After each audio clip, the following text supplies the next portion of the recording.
They said no one ever walked out of the frozen wastes. Not the warriors. Not the outcasts. Not the children of traders who were thrown across the border with nothing but the clothes on their backs and a scar where their name used to be. The ice swallowed them all. Every one. Until her. On the night she came back, the night the torches in the great hall burned a little lower, as if even the fire was afraid of what had just walked through the door, the Lycan King was sitting on a throne of blackened iron, wine in his hand, a crown on his brow, and not a single soft thing left inside his chest. He had killed men for raising their voice to him. He had exiled his own brother for kneeling too slow. He was the law, and the law was cruelty, and cruelty had kept the pack alive for 300 years. And then the doors opened. And she walked in. Bare feet on cold stone. Hair like frost. Eyes that did not blink. Eyes that did not bow. Eyes that looked at a king the way a blade looks at a throat. The wine glass in his hand cracked. He did not notice. Because in that single, silent moment, before anyone in that court understood what they were witnessing, the most feared ruler the Lycan world had ever known looked at the woman he had sentenced to die. And felt, for the first time in his long and brutal life, something worse than fear. He felt need. This is the story of how a tyrant built a throne from the bones of the weak, and how one woman, one exile, one Omega who refused to bow unmade him with nothing but her silence. Stay with me, because what happens in the next 40 minutes is not a love story. It is a surrender. And the one who surrenders is the king. Chapter 1. The Decree That Made a Monster.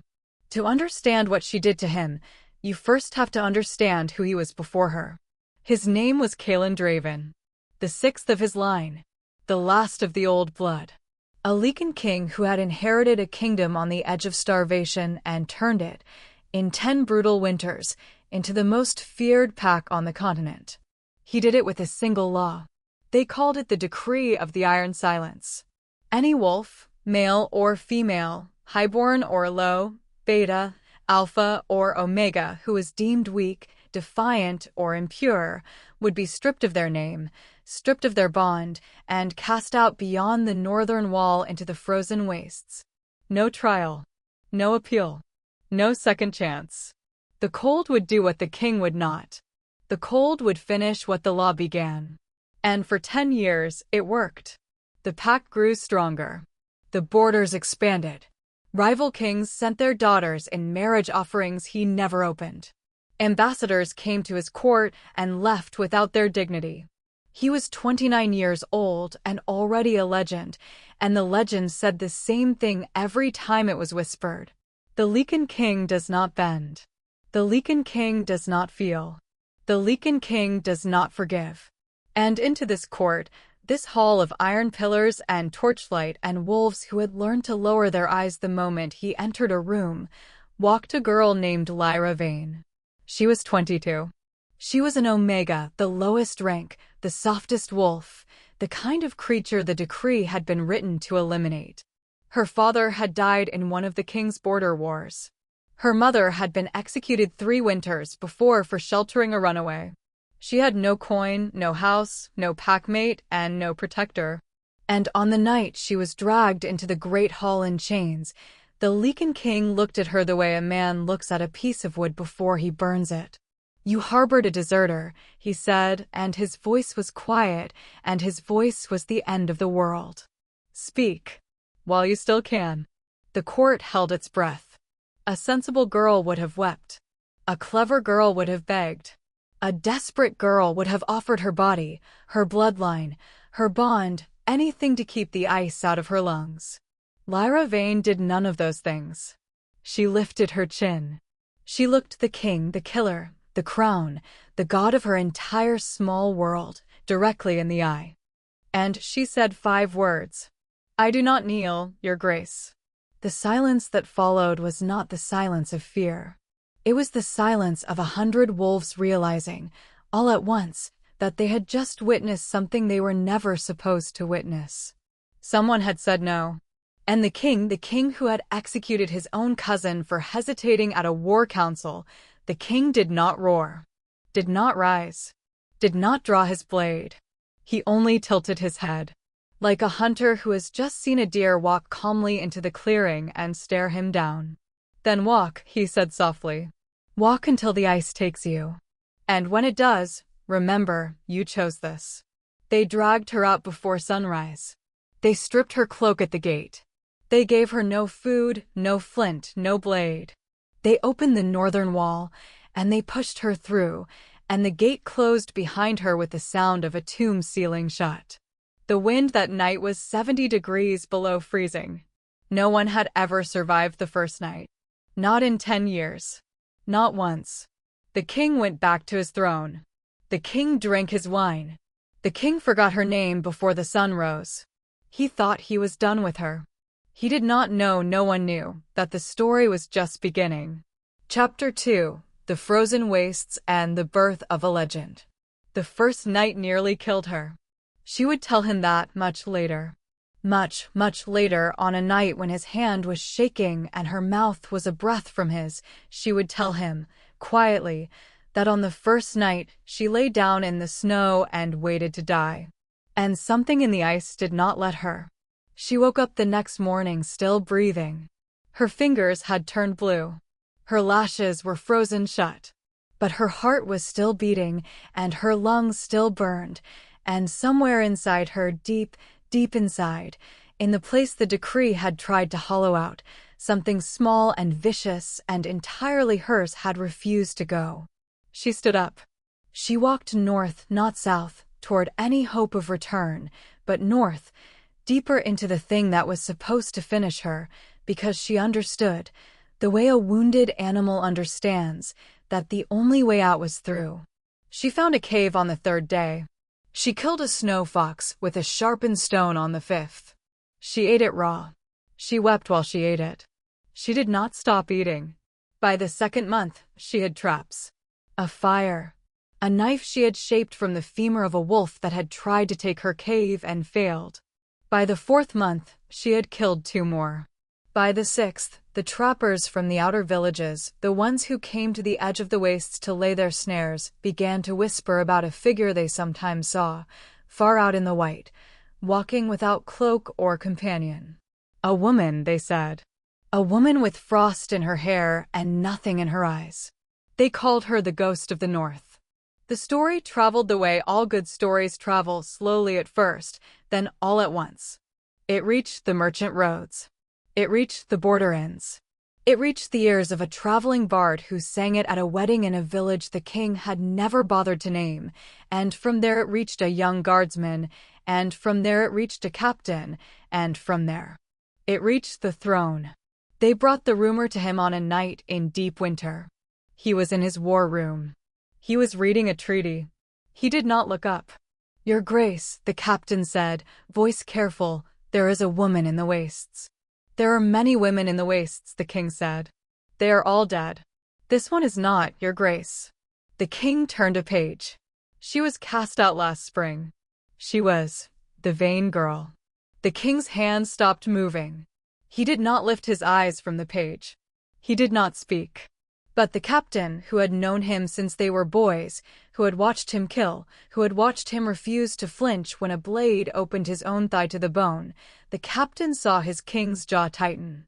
Just once. Just for a heartbeat. "You are mistaken," Kaelen Draven said. "Your Grace." "You are mistaken." The captain bowed.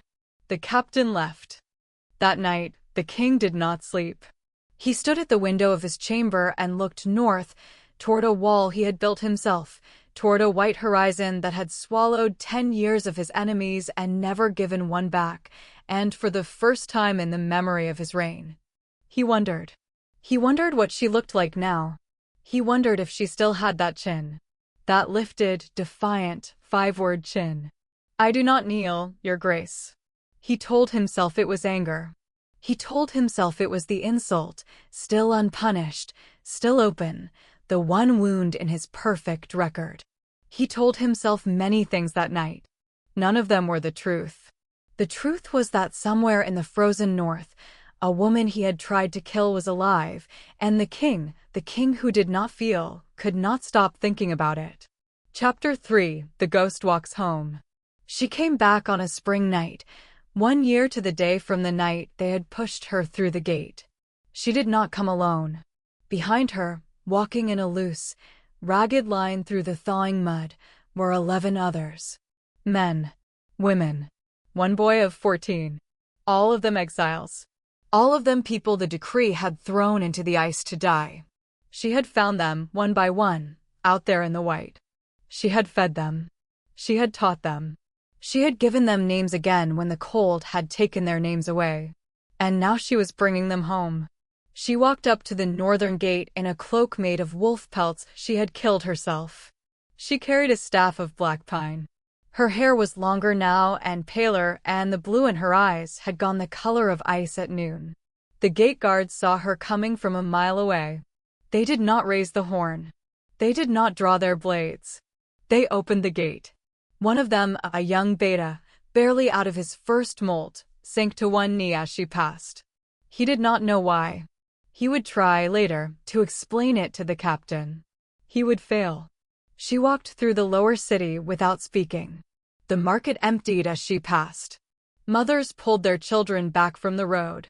An old woman selling bread made the sign of the moon over her heart and whispered a word no one had used in the king's court for a decade. Selah. The old word. The word for one who returns from the dead. By the time Lyra Vane reached the steps of the great hall, half the city was behind her. Silent. Watching. The king was in his throne room. He was holding court. A minor dispute. A grain tax. He was bored.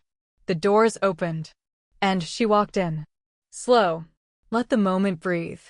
The herald, the same herald who had announced her banishment 1 year ago, opened his mouth and did not speak. He had forgotten how. The king looked up. The wine glass in his hand cracked. He did not notice. She stopped 10 paces from the throne. She did not bow. She did not kneel. She did not even lower her eyes. She looked at him. And for one long, suspended, unbearable moment, a moment the court would whisper about until the end of their lives, the Lycan King and the Omega he had tried to murder stared at each other in total silence. He was the first to speak. His voice, the voice that had sentenced men to death without rising above a whisper, was rough around the edges. You are supposed to be dead. She tilted her head. Just slightly. The way a wolf tilts its head at a sound it has not yet decided is a threat. I am aware, she said. The court made a sound. Not a gasp. Something smaller. Something more dangerous. A release of breath. A crack in the ice. Kaelen Draven rose from his throne. He came down the 3 shallow steps. Slowly. Deliberately. He was taller than she remembered. Broader. A man in the full, terrible peak of his power. She did not step back. He stopped an arm's length from her. Close enough that she could smell the iron in his armor and the smoke from the fire behind him and, beneath both of those things, something warmer. Something she had not expected. Something that made her breath catch once, just once, before she locked it back down behind her teeth. He looked down at her. She looked up at him. Why did you come back? He said. Quieter now. Almost, as if the question were just for her. She held his eyes. Because you sent me to die, she said, and I decided not to. A long silence. And now, he said. Now, she said, I have brought home the people you threw away. She did not smile when she said it. She did not need to. The words themselves were the blade. They opened him in front of his entire court, and the court heard it, and the king heard it, and somewhere in the back of the hall one of the older council members made a small, strangled sound of pure political horror. Because she had just done something no one, not a rival king, not an assassin, not his own father on his deathbed, had ever done. She had publicly declared his decree a failure. In his own hall. With no weapon but her voice. He could have killed her. One word. One gesture. The guards would have been on her before she finished breathing. He did not give the word. He stood there, in the middle of his court, with the woman he had exiled 1 year ago standing 3 feet from him and refusing, again, to bow. And then, drop the voice here, make them lean in, and then he did something no one in that hall had ever seen him do. He smiled. Small. Crooked. A smile that did not reach his eyes. A smile that looked, for all the world, like a man who had just found something he had been missing for a very long time, and did not yet know what to do with it. "Welcome home," the Lycan King said softly, "Ghost of the North." And then he walked back to his throne, and he sat down, and he closed his eyes for one brief, invisible moment, and every wolf in that room, every single one, understood that something had just changed. The king had been struck. No blade, no blood, no wound anyone could name. And yet, pause. Long. This is the minute 20 hook. This is where the story actually begins. Because what happens next, what unfolds between the king who could not feel and the exile who would not bow, is not a battle between a tyrant and a rebel. It is something far, far more dangerous. It is the slow, quiet, unbearable collapse of a man who has built his entire life on the belief that he does not need anything, and the woman who is about to prove him wrong. Chapter 4: The Slow Burn. He did not banish her a second time. That was the first sign. He did not imprison her. He did not strip her of name or rank. He did not, as his council begged him to, make a public spectacle of her execution to restore the fear the decree had lost the moment she walked through his door. Instead, the king did something that made the old wolves of the court clutch their wine cups and whisper. He gave her a chamber. Not a cell. A chamber.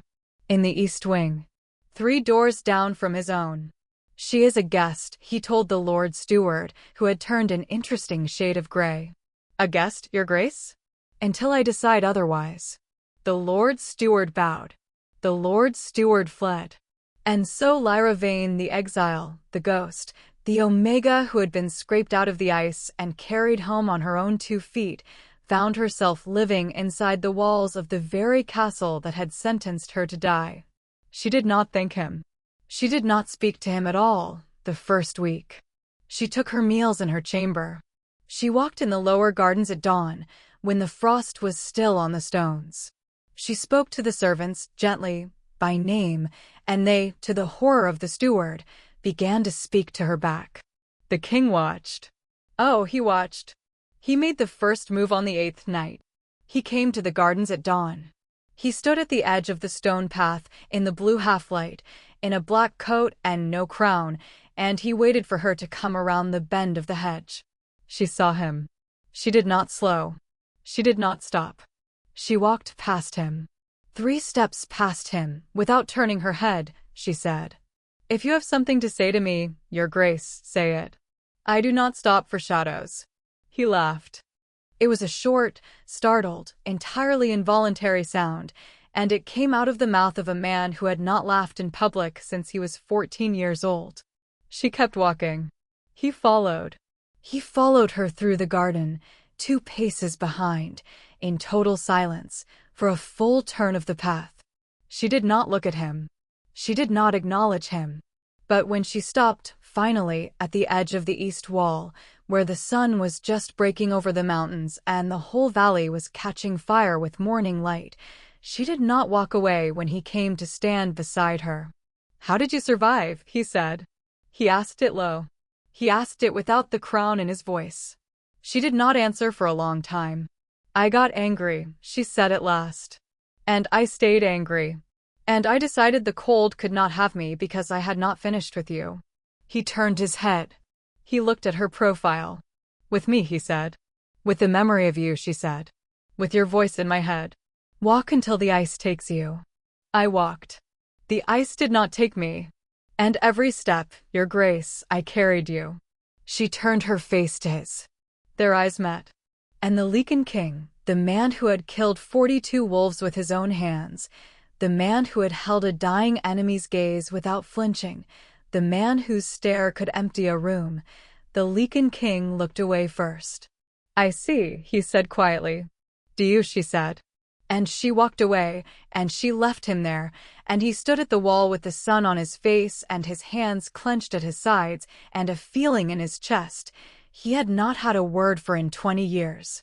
He had a word for it by nightfall. He just refused, flatly, ferociously, like a wolf backing into a cave, to say it out loud. The days after that became a dance. He was the king. She was officially no one. And yet, somehow, she was at every council. Standing at the back. Silent. Watching. He never invited her. He never sent her away. The council members began to glance at her before they spoke, the way men glance at a judge. He summoned her to dinner once. She came. She sat. She ate 3 bites. She did not speak. When he tried to fill the silence, "Tell me about the North. Tell me how you made the knife. Tell me about the boy you brought back," she looked at him with those frost-colored eyes and said, "You did not earn my stories, Your Grace." He did not sleep that night. He summoned her again the next night. And the next. And the next. She came every time. She spoke a little more each time. Not much. A sentence. 2. A dry, quiet observation about the wine. A question about a border treaty that revealed, in one breath, that she understood his politics better than half his council. He began to look forward to the dinners. He began to dress for them. The Lord Steward noticed the fresh shirts. The captain of the guard noticed the trimmed beard.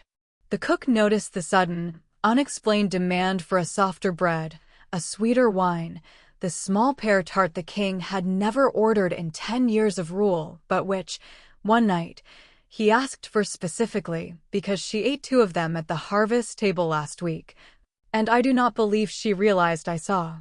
The cook, a woman of 60, went back to her kitchen and sat down on a stool and did not move for a full minute. Because the cook had served 4 kings. And she had never, in her life, seen a king in love. He touched her for the first time on a night in late spring. They were on the terrace. There had been wine. There had been a long, strange, unguarded conversation about his mother, of all things a woman he had not spoken of since her death. Lyra had listened. Lyra had not interrupted. Lyra had looked at him, for the first time, not as a weapon but as a man, and the man had felt it like a hand opening inside his chest. She turned to leave. He caught her wrist. It was not rough. It was not commanding. It was the smallest thing, 2 fingers around the inside of her wrist, right where the pulse beat, and she stopped, and she turned, and she looked down at his hand on her skin. She did not pull away. She did not step closer. She stood, absolutely still, and she let him hold her there. His thumb moved. Once.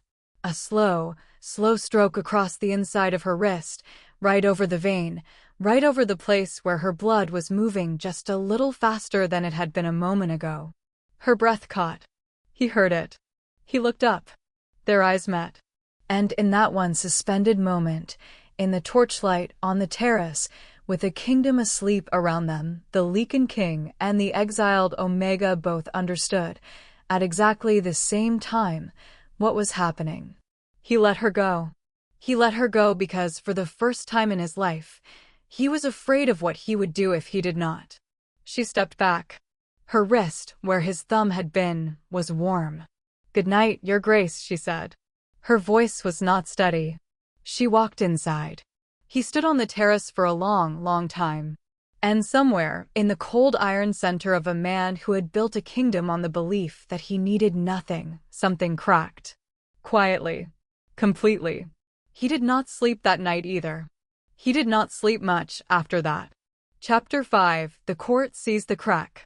The council was not blind.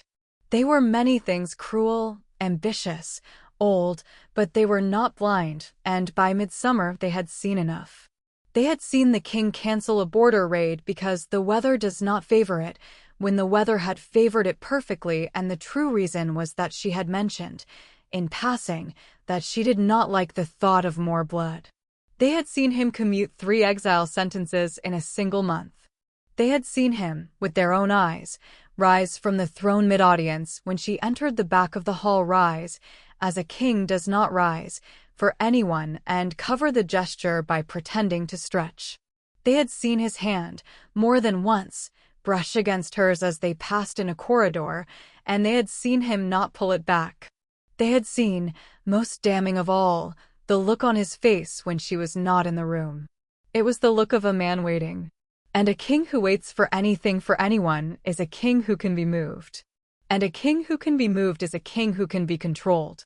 And a king who can be controlled is, in the oldest cold logic of the old cold wolves, a king who can be replaced. The Lord Steward came to him on a night in late summer. 3 other counselors stood behind him. Old blood. Hard men. Men who had helped write the decree. Your Grace, the steward said. We must speak plainly. Then do, the king said. He did not look up from the map on his table. The woman. The king's hand stopped on the map. The Vane woman. The exile. She has been a guest under your roof for 6 months. She has no rank, no bond, no purpose. The pack whispers. The border lords ask questions. The younger wolves, your Grace. The younger wolves have begun to speak the word Selah in the lower city. They are making her into something. And every day she remains here, the decree, the law that has kept this pack alive for a decade, grows thinner. The king said nothing. Your Grace. She must go. Back to the wastes or to the block. We do not care which. But she must go. Or the decree dies. And if the decree dies, the steward took a breath. If the decree dies, your Grace, so does your throne. Silence. Long silence. The king lifted his eyes from the map. The 4 counselors saw his face, and 3 of them, 3 grown wolves, 3 killers, 3 men who had held their ground at his side in a dozen wars, took one involuntary step back. Get out, the king said. He said it softly. Your Grace. Get out. They went. The door closed behind them. The king stood alone in his war room, with the map on the table and the candles guttering and the whole weight of 10 years of iron rule pressing down on his shoulders. And he understood, for the first time, that he had a choice to make. He understood that he had already made it. He had made it the night she came back. He had made it on the terrace. He had made it every time he had not sent her away, every time he had let her walk past him without answering, every time he had dressed for dinner like a boy of 18 going to see a girl he did not deserve. The question was not whether he loved her. The question was how much of his kingdom he was willing to burn to keep her. He did not know yet. But he was afraid, deeply, entirely, honestly afraid, that the answer was all of it. He went to her room that night. He had never done that before. Not once. In 6 months, he had never crossed the threshold of her chamber. He stood in the corridor outside her door for a full minute before he knocked. She opened it. She was in a simple gray robe. Her hair was down. She had been reading, a book was still open on the table behind her, and her eyes were softer than he had ever seen them, and for one unguarded second before she remembered herself, she smiled when she saw who was at the door. Then she remembered. And the smile went away. Your Grace, she said. May I come in? It was not a question. He did not make it one. He asked it like a man who already knew the answer and was not sure he could bear it. She stepped aside. He came in. She closed the door. They stood in the middle of her chamber in total silence, 2 body lengths apart, and the candle on the table made the whole room gold. They want me to send you away, he said. I know. They want me to kill you. I know that too. Lyra. It was the first time he had said her name. Not Omega. Not Vane. Not Ghost. Her name. Soft.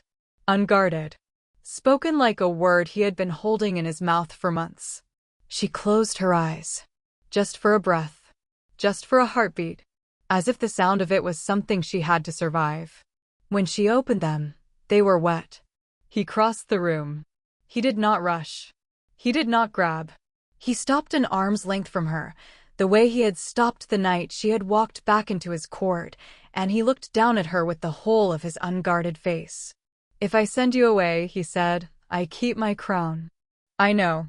If I keep you here, if I do what I want to do, I lose it. All of it. The throne. The council. The pack. 10 years of iron. Everything my father built. Everything I built. Gone. She looked up at him. Then send me away, your grace. He flinched. She said it calmly. She said it like a woman who had already done the math. Send me away. Survive. Rule. I did not come back to be the reason a kingdom falls.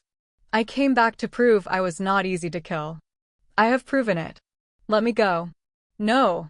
It was out of his mouth before he knew he was going to say it. No, he said again. He lifted his hand. He did not touch her face. He did not touch her hair. He raised his hand and held it, palm up, between them like a man showing a wolf he was unarmed, and after a long, long moment, she lifted her own hand and laid it, flat, against his. His fingers closed slowly over hers. She felt him shaking. Him. The king. The killer. The Lycan who did not feel. Shaking, in a quiet room, at the touch of a woman's hand. I cannot send you away, he said. His voice had gone to nothing. I have tried, Lyra. I have stood in this castle every night for 6 months, and I have told myself, tomorrow. Tomorrow I will end this. Tomorrow I will put her on a horse and send her south, and I will forget her name, and I will sleep, and I will be king again. And every morning, I wake up, and I cannot do it. I cannot. Do you understand? I have killed men for less weakness than this. I would have killed myself for less than this a year ago. And here I am, in your room, holding your hand, begging you not to ask me to let you go. She was crying now, silently, without moving, just the tears on her face in the candlelight. Then do not let me go, she whispered. He closed his eyes. He lowered his forehead to hers. They stood like that, hand in hand, forehead to forehead, a king and an exile, a tyrant and a ghost, and neither of them kissed the other. Not that night. Not yet. But he stayed. He stayed in the chair by her window until the candle went out.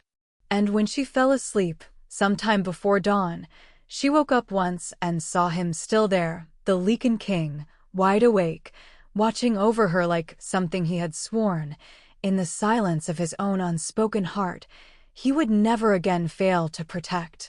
Chapter 6. The Ultimatum. They moved 3 nights later. Not an assassination. An ultimatum. The council was too old, too careful, too aware of what he was in a fair fight. They waited until he was in open court. They waited until she was in the room. They brought in 7 of the 12 she had rescued from the wastes, 7 of her 11, dragged in chains, pale and thin and afraid, and the Lord Steward, standing in the center of the hall, raised his voice so the whole pack could hear. Your Grace. Under the decree of the Iron Silence, any wolf who has been lawfully exiled and returned to pack lands without royal pardon must be put to death. This is the law. Your law. These 7 violated it. The woman Vane violated it. We stand here today as your sworn council to demand the sentence be carried out before sunset, in accordance with the law you yourself signed in blood 10 years ago. 100 wolves stood in the hall. 100 wolves watched their king. He was on the throne. He was very still. Lyra was at the back. Her hand was on the shoulder of the 14-year-old boy she had carried the last 3 miles through the snow with her own arms. The boy was shaking. She was not. She was looking at the king. And the king who had built his reign on iron, understood in that single suspended moment that the council had not given him a choice. They had given him a mirror. If he killed the 7, he kept his crown. He kept the decree. He kept 10 years of law. And he lost her. Not because she would die. She would not die. They had been careful.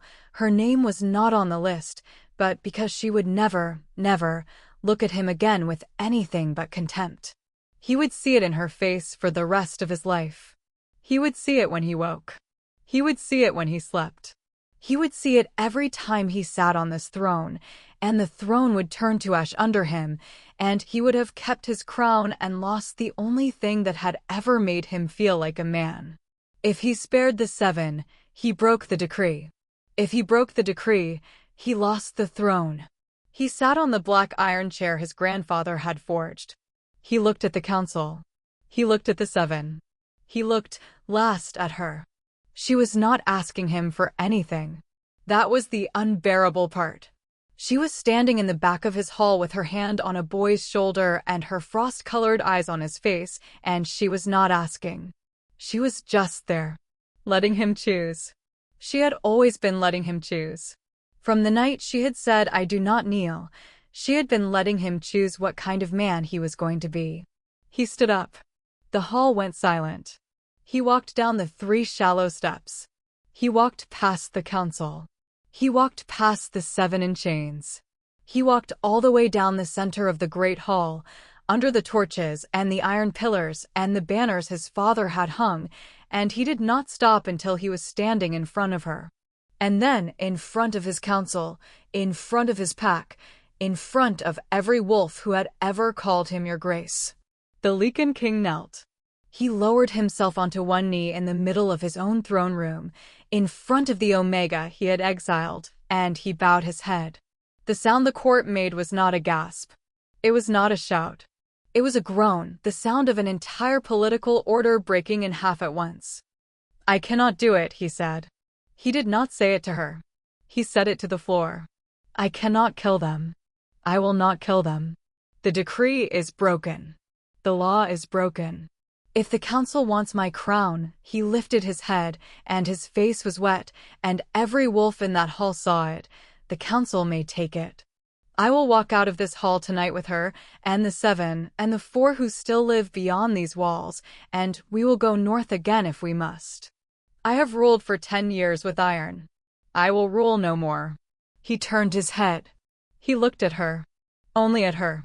"Forgive me," he said. "For the gate. For the ice. For the year I cost you. Forgive me, Lyra. I do not ask it as a king.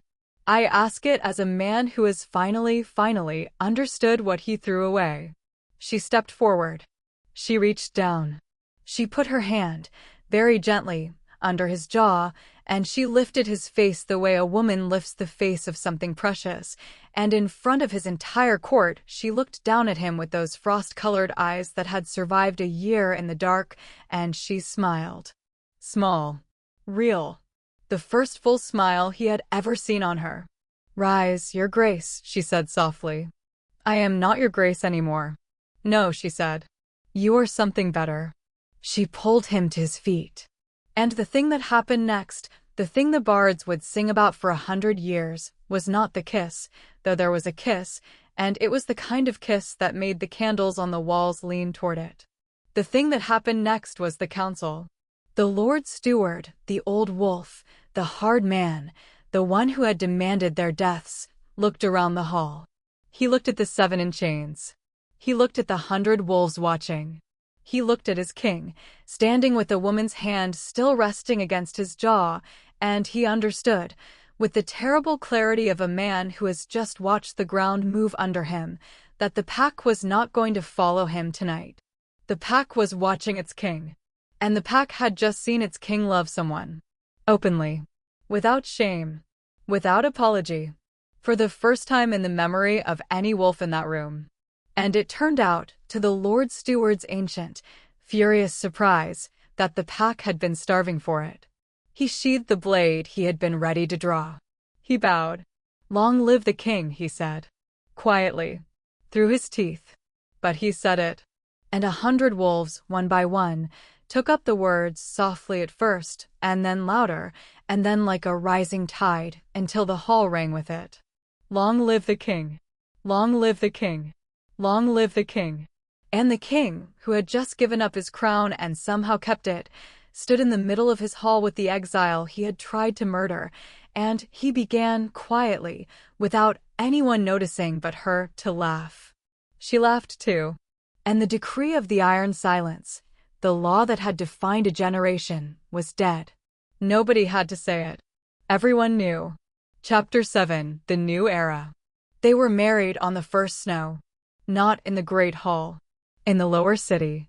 In a square of packed earth where she had once gone unseen, with the pack all around them, high-born and low, elder and pup, the 11 she had brought home standing in the front row, the cook weeping openly into her apron. He did not wear the crown. He had given it to her the week before. A simple gesture. He had lifted it off his own head one night at dinner and set it on hers, and she had looked at him with one raised eyebrow and said, "This is too heavy." "It is," he had said. "I have been wearing it wrong for 10 years. She had laughed and set it on the table between them. Neither of them ever picked it up again. They ruled together, after that, though neither of them called it ruling. They called it holding. Holding the pack. Holding the border. Holding the door open, this time, for the ones the old law would have thrown away. There was no more decree. There was, instead, a new law, a single line, written by her, read aloud by him at the first council of the new reign. No wolf of this pack shall be cast into the cold for being small. That was all. The old counselors hated it. The old counselors died, one by one, of old age and irrelevance. The pack grew.